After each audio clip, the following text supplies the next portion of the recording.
participating in this first AAC in the Cloud conference. I think it's a spectacular idea that can make conferences like this available to anyone, anywhere. Maybe if you're in Malaysia, you're up in the middle of the night, but that's okay. And then having stuff on YouTube afterwards. I just think it's a really great new format that needs to be further explored and extended. So I am going to be giving you an introduction to AAC. That's one thing in talking with Scott and Brian prior to the conference, is they wanted to be very sure that there were some resources accessible to people who are not yet familiar with AAC, who are not professionals, who are not necessarily SLPs, though also SLPs, speech therapists, we need more of you. We need a lot more people to be knowledgeable about the AAC process and to add their voices to sharing this technology, sharing this method of communication with all the people who need it across the country. So I'm going to go into my PowerPoint now. Okay. Everything seems to be working according to Slack. I'm screen sharing. Let's see. I'm going to ask you guys to let me know if you are seeing my PowerPoint now. Is the PowerPoint online?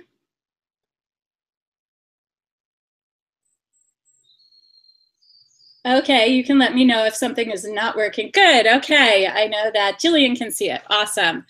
Okay, so this is getting started, implementing across environments, and busting myths.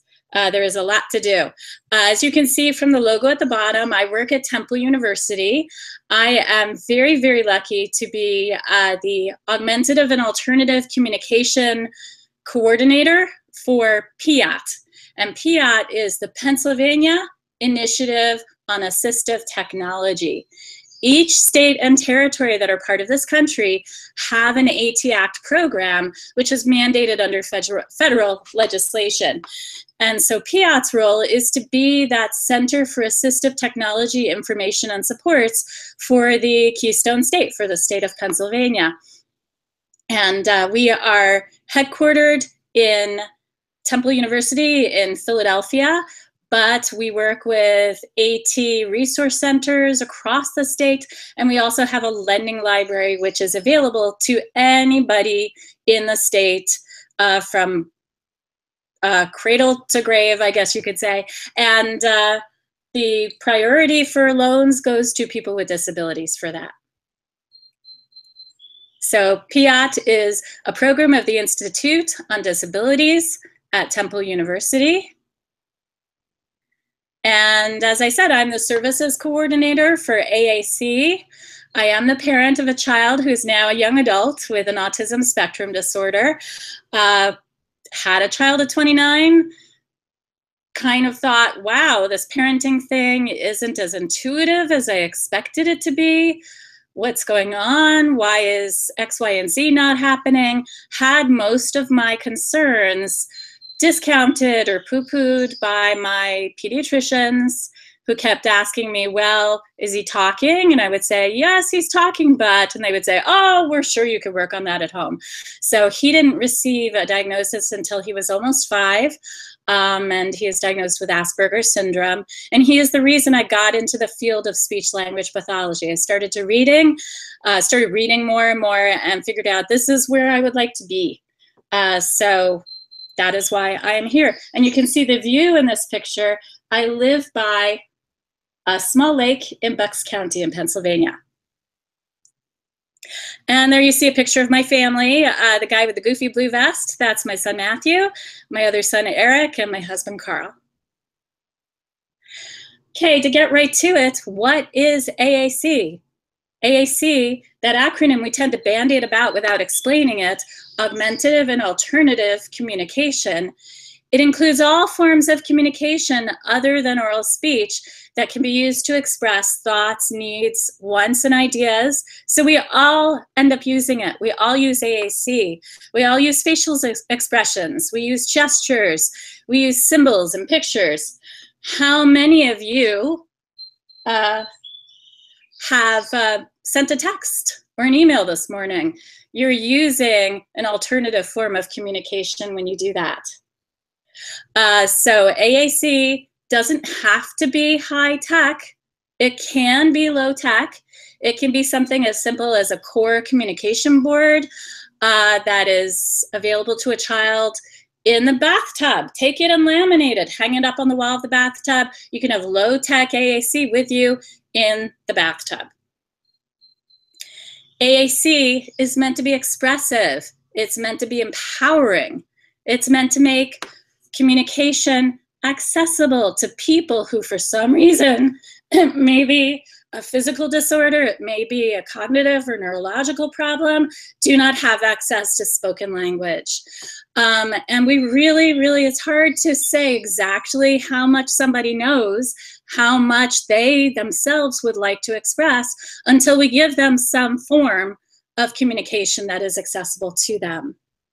And it can lead to a lot more independence for people. When people have access to communication, then they can truly be empowered to participate in that person-centered planning, which we hear a lot about and should really be a focus of helping to build strong, independent lives for people with disabilities.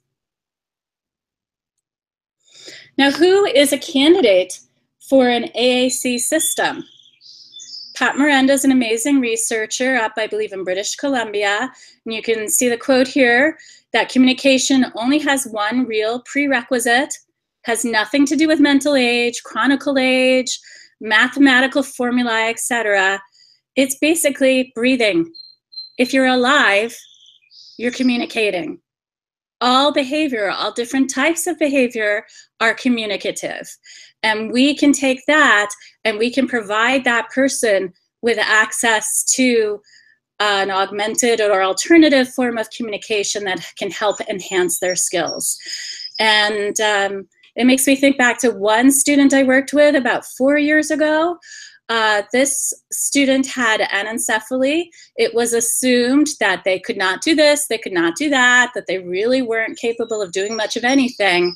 We set them up with a communication system. And on the first trial, this person selected a preferred video in 6 out of 7 opportunities with no physical prompting, just given the opportunity. Not being able to speak is not the same as not having anything to say. We really need to listen to people. We need to provide a means of communication for all members of our society, or we are not giving them the chance to live independent, sovereign lives. And as you can tell, that's where I became passionate about this field as I discovered it. And where should that communication happen? Communication happens everywhere. So yes, communication happens in the bathtub. It happens at the dinner table. It happens in school, but not just in class. It happens at recess. It happens on the school bus. It happens in the group home. It happens in the sheltered workshop. It happens absolutely everywhere. So this is another thing that is a challenge in the world of augmentative communication, is making sure that people have access to their communication systems wherever they are. On the basketball court, at the dinner table, by their bedside, wherever they need to talk. Now, what do we need to communicate about? Communication really fills a lot of different functions. And when we begin teaching communication to students who are nonverbal, very often the first focus is on requesting. So oftentimes in autistic support classrooms, we see children given access to textbooks. And this picture exchange communication system can do a great job at teaching students that communication has power. Communication gets me something that I want. Communication through contact with another person really empowers me. But we need to move beyond that requesting. We need to also greet. We need to negate. We need to comment. We need to ask questions. Questions are hugely powerful, especially, or at least very much so, from a social skills standpoint.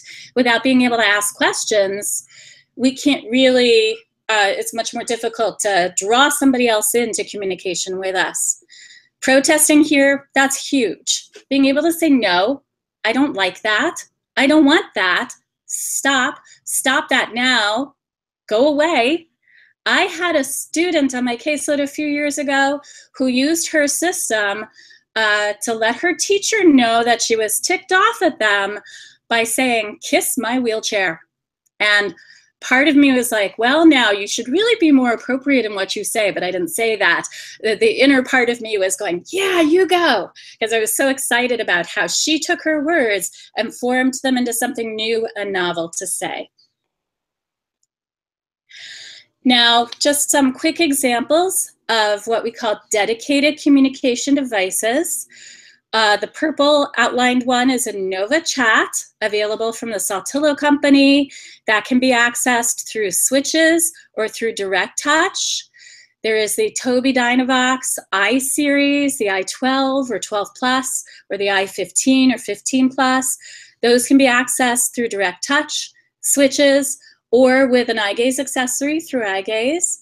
There are also the Prenke Romic accent devices, which can be accessed through switches or through touch. And there is the accent with new eyes, so that can also be accessed through eye gaze. These are just some examples of some of the dedicated communication devices are out there.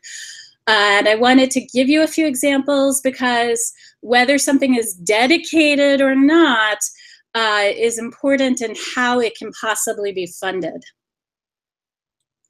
Now, we hear a lot about apps these days. Apps in the field of AAC are huge. So we have Cough Drop, who's helping to sponsor this conference. We have Proloquo to Go, Proloquo for text, Speak for Yourself, LAMP, Touch Chat. There are a lot more apps out there, and these mostly go on the iPad. Some of them are cross-platform and can be used on multiple types of devices. But the iPad was first in the game, and so it has the majority of apps at this point in time. So those are some examples of how we can do augmentative communication. Before we get to acquisition and decision-making, one thing I really wanted to do today was to dispel some of the myths that surround augmentative and alternative communication. One myth right now, looking at this screen with all the iPad apps, is that all you have to do is throw an iPad at somebody and they're going to talk. iPads are not right for everybody. That's why we have a range of different types of systems, different types of access to those systems. It's a very individual decision to be made about what communication system is going to work for a person. So it's not as simple. I wish it were as simple as just taking one device and one app and throwing it at somebody and saying, here, your problem is solved. But very much so in the world of augmentative communication, decision-making has to be very individualized. So for example here, Proloquo for text is, as it says in the name, a text-based app. It is based on literacy skills that presuppose that somebody can begin to type words, can use potentially predictive speech, and create messages that they can fill in sentences. So it does have those features which match best with somebody who has at least some basic literacy skills. While other systems such as Touch Chat or a lot of the Cough Drop screens are symbol-based, so that you have a picture that goes with the word, and somebody who does not yet have literacy skills can select a symbol and communicate in that sense. So that's just one of the ways in which decision-making has to be individualized. So let's go on and bust some more myths about AAC, because there are so many myths that are out there. And I see this in the work that I do, primarily with adults in the city of Philadelphia, myths which unfortunately prevent people from even being given the chance to have an evaluation or to have access to even a low-tech system for augmentative and alternative communication. And so if we can bust those myths and open them wide up, we can make this available to a lot more people. Okay, one big, huge myth. My family member or the person I'm working with is too impaired, too old, too young, too behavioral. There's always that word too in front of something describing why a person is not going to be able to use AAC. And that is simply not true. We need to presume competence. So in the world of AAC, we're not going to say that this person can't do something. We're going to presume competence, take their skills and take what they can do and try to match that with the features of a system that's going to be accessible to them, and then see what they can do. So we need to presume competence. Everyone has a right to be heard. And increased access to communication tends to decrease behaviors. So that idea that somebody might be too behavioral to access communication, well, that behavior is communicative in and of itself. So if somebody is acting out and having what we perceive of as negative behaviors, then a good therapist, a good behaviorist is going to take a look at those behaviors and say, okay, what is the communicative intent of those behaviors? Why do they seem to be behaving this way? What can we give them in terms of communication system that's going to negate the need for them to melt down and get so upset? So again, all behavior is communication, not simply something to be eliminated, but something to be understood. Okay, I'm looking over at the Slack here. Elsa says, I don't have the option of live chat alongside the YouTube videos. Says that chat is disabled for the live stream. I think this is the same for everybody else. We are going to be communicating through the Slack channel today, and I will try to remember to glance over at my iPad and take a look and make sure that I am answering questions as they appear. There isn't a link to the handout yet, but any handout that I've created, we will be able to provide you a PDF of that handout after the fact. So I will make sure that I send the PDF to Brian and Scott, and they can pass it on. Also, my contact information will be at the end of the presentation. So if you want a PDF, or if you want to ask a question at that point in time, don't worry, that should be just fine. Okay, on to AAC myth number 2, or number 3, I guess. If I give my student an AAC device, they will never speak verbally.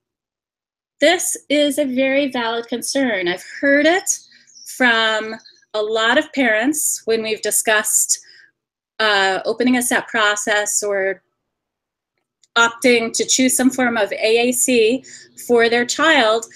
Everybody would like their child to be able to speak verbally. And of course they're worried, well, aren't they just going to use the touch screen or just use the device? It is a myth, because research shows that the use of any form of AAC has the potential to improve verbal expression as well. So I've seen this in children that I've worked with, where when we implement an AAC system, their verbal expression can improve, and we start to hear more words popping out from them in conjunction with the device use, and also separate from the device use. I had a student in my caseload about 5 years ago. He was about 12, and the only word he could say when he came into the class that I was supporting was dadido. Dadido meant Dorito.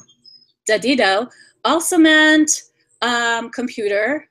It also meant drink. It also meant take a break. It also meant morning circle. It meant everything. That was the only thing he could program his muscles to say was dadido. And in this case, this is an example of how communication doesn't necessarily have to be high tech. He did eventually end up with a high tech system, but what we first introduced was a manual communication book, a fold-out book. For those of you who are familiar with Gail Van Tatenhove, in the past at least, you've been able to purchase these books through her website. And we put a lot of core vocabulary, a lot of words into this book, and we started modeling with him on this fold-out system. We very quickly realized that this student was able to read. Nobody had known that he was able to read. He could read quite a bit. And within about 3 months of using this low-tech fold-out manual communication book, he was producing 5-word utterances. They were not very intelligible, but instead of saying dadido, he was saying something like, I want that Buddha now. I want to use the computer now. And so his language expanded, his motor programming expanded, and that was all with modeling on a low-tech device. A process was then put in place to obtain a high-tech device for him. And I haven't seen him in 5 years, but as far as I know, he is an AAC user at this point in time. So AAC, whether it be an unaided form of augmentative communication, such as sign language, PACs, high-tech devices, they support verbal expression. Because if you think about it, if I'm somebody who uses AAC, once I learn how to reliably say something verbally, is it going to be worth the effort for me to go into my device, go through the screens, try to locate the vocabulary that I'm looking for, and press a button to make it speak? No, if I can say it, I'm gonna say it. So for the vast majority of people, AAC use does not impede their ability to learn to speak and express themselves verbally. Nobody has a crystal ball for any one individual student. But if it were my child, I'd much rather have them have access to an AAC system. And if their communication did not improve verbally over time or did not become sufficient to meet all of their communication needs, well, then they have a system to communicate with. They have hopefully a robust core vocabulary-based communication system that allows them to create what we call SNUG. The acronym SNUG stands for Spontaneous Novel Utterance Generation. And that is the goal for anybody who's going to be an AAC user, that they be able to say something that nobody's ever said before, something that they've never said before, and not simply request something or say a pre-programmed phrase. Okay, another AAC myth. And I hear this all the time in the adult world, but I can understand them just fine. They don't need a device. I go into a lot of group homes with very, very caring direct service providers. And yes, they have learned the intelligibility patterns of the adults that they work with.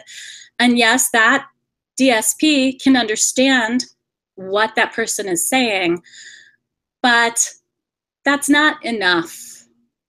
Having one person or maybe two people who understand your speech patterns, busted. Not enough. They need to be able to communicate with anybody.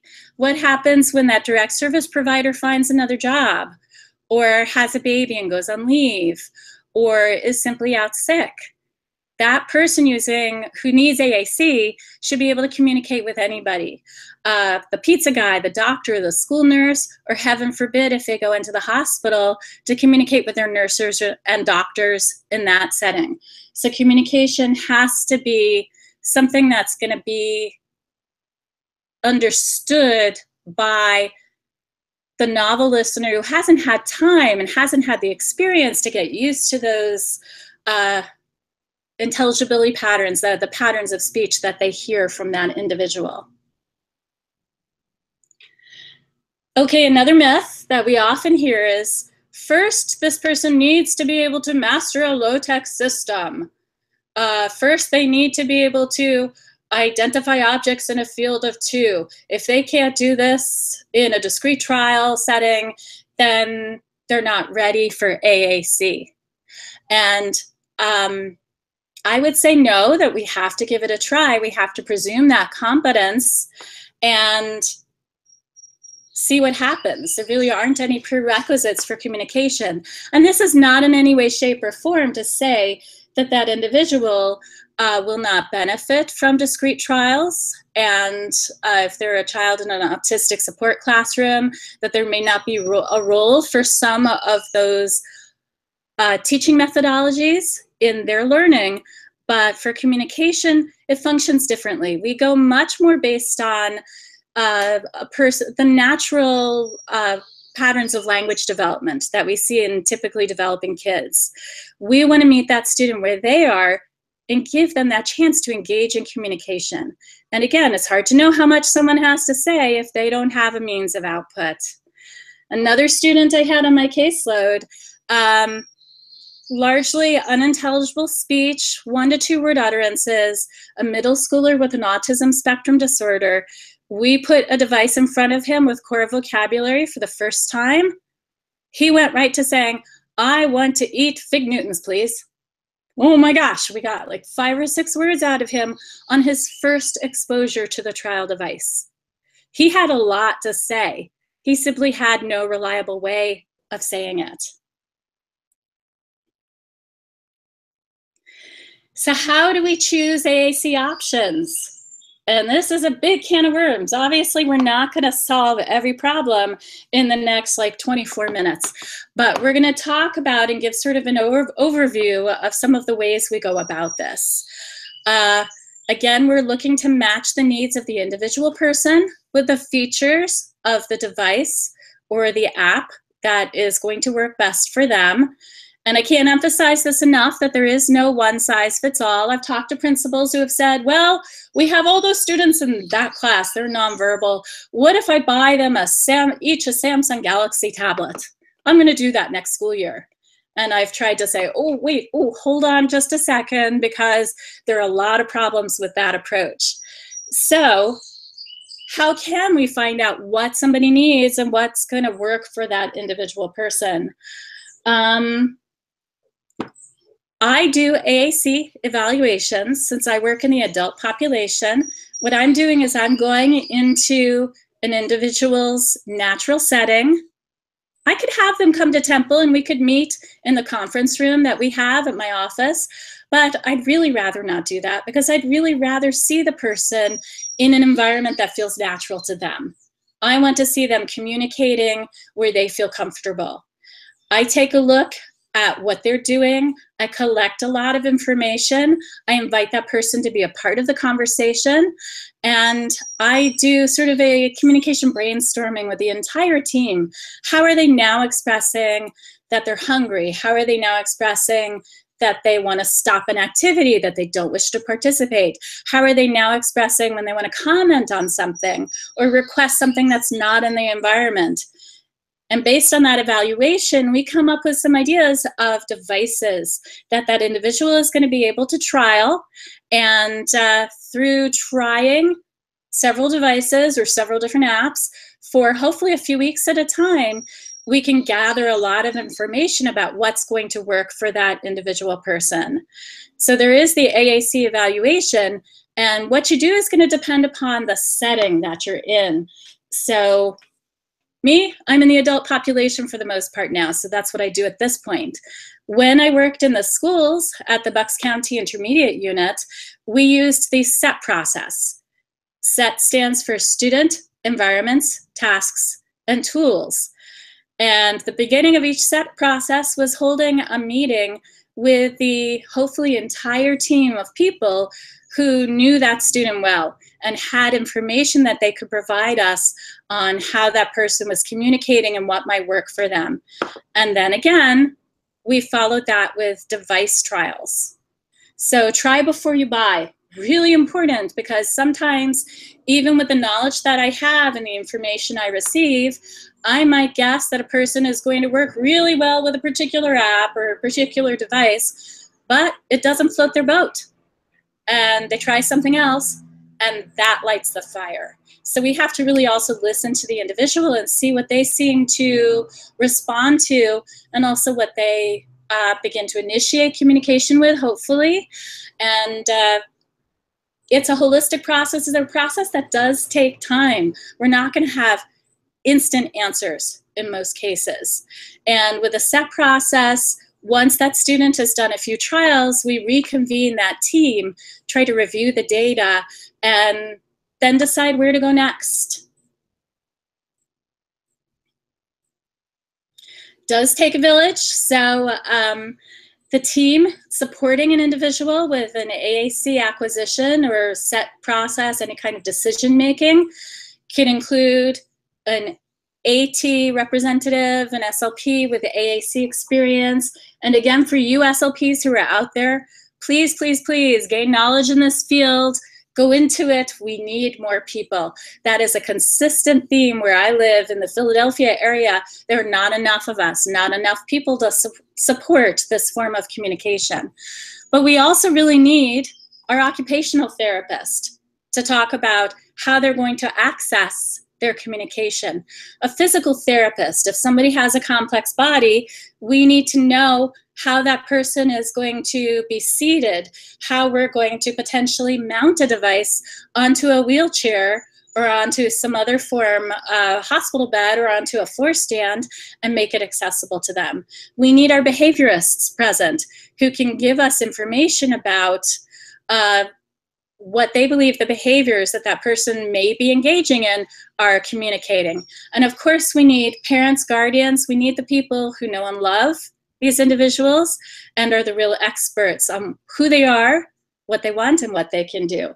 So we hopefully have a team through either process, so an evaluation or a set process, we get everybody together to contribute their ideas and to contribute their views. And that becomes a great opportunity for busting some of those myths that we talked about before. Data collection, that can be very important. Obviously, if we're going to make a decision about spending somebody's money on a communication device, then we need to know what's going to work.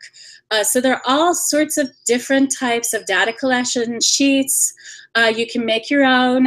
You can look at what prompt level is being used, is necessary for somebody to communicate, what they're asking for, their length of utterance, how many times they use any particular words. You can see that the sheet that I have on the PowerPoint has some core vocabulary words there: more, want, love, and go. We're going to talk more about core vocabulary, so don't worry, I'm throwing that term in there, but I will be explaining it. So definitely collect data. That's going to help you to convince the school district or the insurance company to fund what you need to be funded. But don't miss the forest for the trees in the sense that that qualitative information you're getting from the people working with that individual and the individual themselves is going to play a huge role in deciding what works for them. And somebody's asking about a PDF of that core vocabulary sheet. I think I simply pulled it off of Pinterest. For those of you who are not familiar with Pinterest, Pinterest can be your best friend. And if you go into Pinterest and do a search for AAC data collection sheets, a lot of different sheets are going to come up. And for those of you who don't know about Lauren Enders, she was a colleague of mine at the Bucks Intermediate Unit. She has probably over 18,000 things pinned on Pinterest, largely about AAC and apps for education. So she's a great resource as well. Okay. Trying to look to make sure I haven't missed any big questions there. All right, so who pays? Who pays for a device? The advent of tablet-based communication has certainly made this a lot cheaper for those individuals for whom it is appropriate. But still, if you're going to be spending $500 on an iPad, plus a communication app, plus an appropriate case, yada, yada, yada, you're talking at least $700, $800. You're going up to the high-tech devices that might be needed for somebody with a complex body who needs eye gaze. You're talking about thousands upon thousands of dollars. Well, under IDEA, the Individual with Disabilities Education Act, it is the responsibility of the school system to provide assistive technology devices and services to students with disabilities. You can think of this as being a part of providing free and appropriate public education, FAPE, and also a part of providing the least restrictive environment, LRE. Because if you think about it, if somebody, yeah, oh, by the way, Gina Marie, I just did say Lauren Enders, that is the name. Yeah, so check out her Pinterest boards, sorry.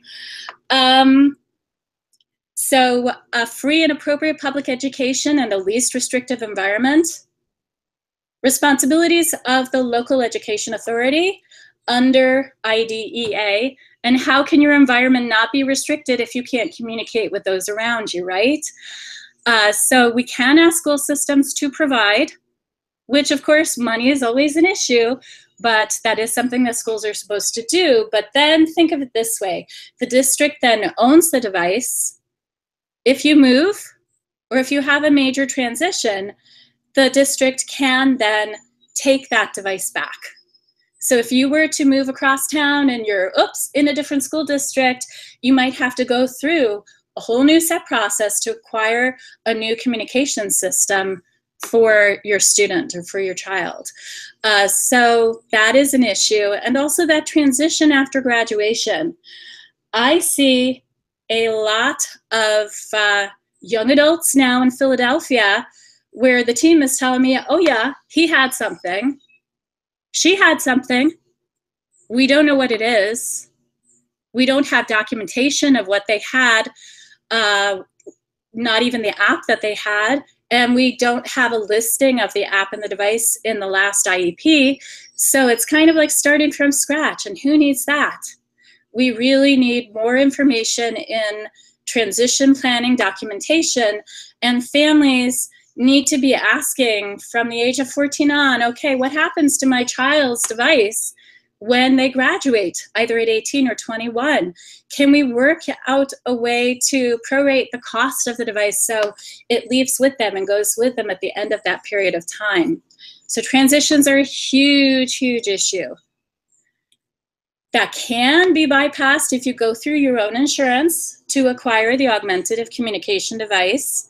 So if you go through Medicaid or through private insurance, you as a family own that device. It goes with you wherever you are, wherever you move. And one thing to think about for those of you who might be parenting a student who, I lost my train of thought. Something to think about. Okay, I'll come back to that. It'll come back to me. So you can go through the insurance. Oh yes, my thought was that if you're going to pay for that device through your insurance, then think about asking your school team if they can pay, if the district can pay for a warranty to guarantee that if anything happens to that device during the school day, you're not stuck with the entire bill for the repairs. So sometimes districts will fund the warranties. Medicaid and private insurance will cover what is called DME, durable medical equipment, including dedicated communication devices. So what is an iPad? An iPad is a consumer electronic, or a Samsung Galaxy Note or whatever device you're using. Insurance doesn't want to fund things that are called iPads, because you can use them to go on YouTube, you can use them to surf the web, you can use them to read comics and graphic novels. But there are now companies that will bundle the iPads into a dedicated case with amplification and call it a dedicated communication device. One here in Pennsylvania is ACCI. Most of the major device manufacturers are also doing this as well. So I am hearing about success in getting iPads covered through this bundled system. For the SLP who writes that report to insurance, I would call it anything but an iPad in that case. I would call it a dedicated tablet-based communication device or something of that nature. And be prepared to appeal. So if you do go through insurance, insurance will often reject your first claim. And oftentimes you'll have 30 days in which to appeal that rejection.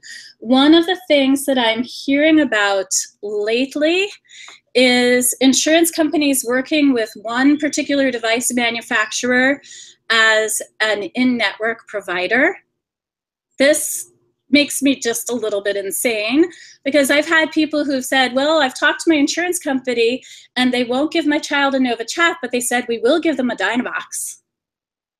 This goes completely against best practice because hopefully we've gone through that evaluative process, that set process, and we found out what works for that individual. We can't just switch it up because somebody happens to be an in-network provider. So be prepared to appeal any kind of denial of funding. Okay, another AAC myth. Back to the myths. I'm just going to hand my individual her device, and she's automatically going to know. Well, I did mention that one student who popped out with a 5-word sentence, a complete sentence, the first time the device was put in front of him. That is the exception rather than the rule. We need to have a method of output to really truly develop our language skills. Really difficult to do if your output is impaired or interrupted in some way. And if you think about infants and language development, it takes an infant up to a year of hearing words before they speak their very first words themselves. So we do need to work on communication, and we do need to give it time. So how do we do this? So we need to give that person access to their device once acquired, a device that contains core vocabulary, lots of words, not just nouns, not just things that they prefer to request. Not saying that those fringe words aren't important too, but we need core vocabulary, and then we need to use that device or a matching device to model that communication. We really want to work on a least to most prompt hierarchy. We don't want to make this strictly like ABA, and I know there was a question in the feed about using an ABA format. When we're targeting communication, we don't want to risk that the communication itself becomes perceived as being a task demand and becomes associated with anxiety. So I would say let's start with that expect and pause. Let's start with some of the natural cues that we use in communication with each other. Let's start by maybe sabotaging the environment a little bit, having something that that person wants to talk about that's a little bit out of reach, but not out of sight. A physical prompt or hand over hand would be my very last resort for communication, especially for our students who might be on the autism spectrum. If we're going straight to physical prompting and to more of a discrete trial training method of teaching communication, what we're going to build is a heck of a lot of prompt dependence. So we know that students with autism can have difficulty with initiations. Initiating a motor plan, initiating something can be really tough. So we don't want to start by building that into their communication method. I've had a lot of students who will grab my hand and place it on theirs to try and get me to prompt them to use their device. So let's start with a least to most prompt hierarchy.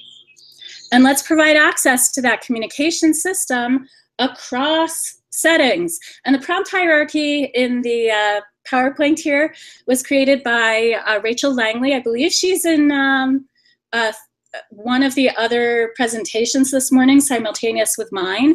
And it is available if you just Google it, or if you go to Pinterest, you will find it very quickly.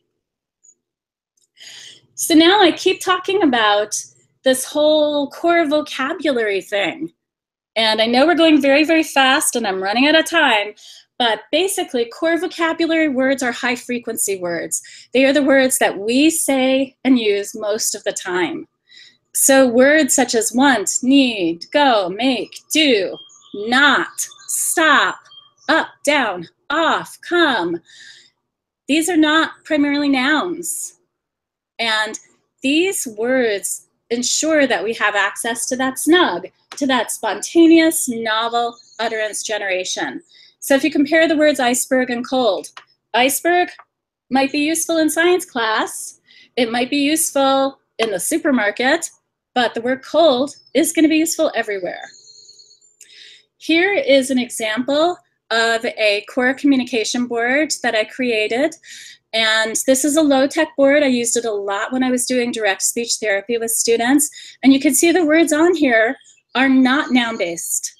There are descriptive words, there are action words, there are some pronouns, there are some question words. And I can get a copy of this to anybody who wants it. And this board alone, I use through a lot of speech therapy sessions. And what I did, if I was targeting a particular book or a particular topic, I added an extra row of fringe vocabulary either to the bottom or the side. Okay, strategies for teaching this core language. You'll hear aided language stimulation. That's sort of the technical term for it. And I know there are sessions on aided language stimulation. Please attend them. And the core and the heart of it is model. Communication partners teach their language receptively before expecting their children to use it expressively on the AAC device. And that modeling, even if you feel like, well, I'm doing it all and the child isn't doing anything or the adult isn't doing anything, it's still teaching them how symbols can be combined, how we can create language. It's also teaching them visually the motor planning for accessing the words on their device. And that modeling cannot just take place during speech therapy sessions. There is a great quote out there, which I didn't put into my PowerPoint, that if we just modeled for students in 1 hour of speech therapy once a week throughout the year, it would take that child using AAC 84 years to hear the same amount of language that a typically developing child hears in about the first year of their lives, year and a half. So modeling is huge. And sometimes that might be modeling on the student's device itself, or having another device with the same vocabulary set, or a low-tech copy of their device. Okay, communication using the device should be equal and democratic. It should be commenting, negating, requesting, rejecting. All of those language functions are important, and it should provide wait time. So if we produce something or provide somebody with a choice on their device, we might need to count to 30 in our heads before modeling again, or before upping that prompt hierarchy. And believe me, that's really tough. Oh, thank you, Kristen, for providing that quote. Thank you. But wait time is huge, especially for somebody who might have difficulty with initiating that communicative act. More strategies. Model using short words and phrases to talk about what the child is experiencing. Talk about what you're doing as you're doing it. Respect and reflect what they do. If they gesture or they approximate something verbally, model back that word or phrase to complete that thought on their device and expand on what that student does. What can this lead to? I know we're almost up at the limit, but I wanted to share with you a picture of my friend Ami. He's an adult living in Philadelphia. He's an AAC user who has a Prenki-Romic accent 1400. He works. He has cerebral palsy, by the way, and he's fine with my sharing this information. He uses his device sometimes to access the computer, to write documents, to send emails. He Bluetooths his communication device through to his cell phone so he can make phone calls. He is active at work in the community. He participates in theater productions in his synagogue, and he uses his AAC everywhere. Here's an example of an eye gaze artist, Francis Tsai, and I apologize if I butchered his last name. Check out, look for him on YouTube, look for this video. He uses eye gaze to create the most amazing art and to sell that art on an online store. So he runs his business and continues to run his life despite a degenerative condition. You can also use communication devices to control consumer electronics and technology. So you can use this with Alexa or Hey Google. You can use that for somebody with a complex body to order a pizza or to set the thermostat or to close the blinds or open the door. So there is a lot that can be done. AAC apps can be used to send emails, text messages, and post to social media, and to advocate for disability rights on Capitol Hill. So the sky is the limit, and it does take work, but it is very much a worthwhile journey. I've got a few more slides here. There's a quote from Rick Creech about what it's like to be an individual who does not have communication in a crowded room. I'll let you read that. And AT Act programs, just to finish up, I know I'm at my limit here. ataporg.org is where you can find not only PIAT, but the AT Act program for any of the states that you happen to live in. And moving on to the last slide, here's my contact information. So if you'd like a copy of that core board, shoot me an email. I will make it available to you. Thank you so much for all your time and attention today. And thank you so much to Scott and Brian and everyone at Cough Drop for making this conference possible.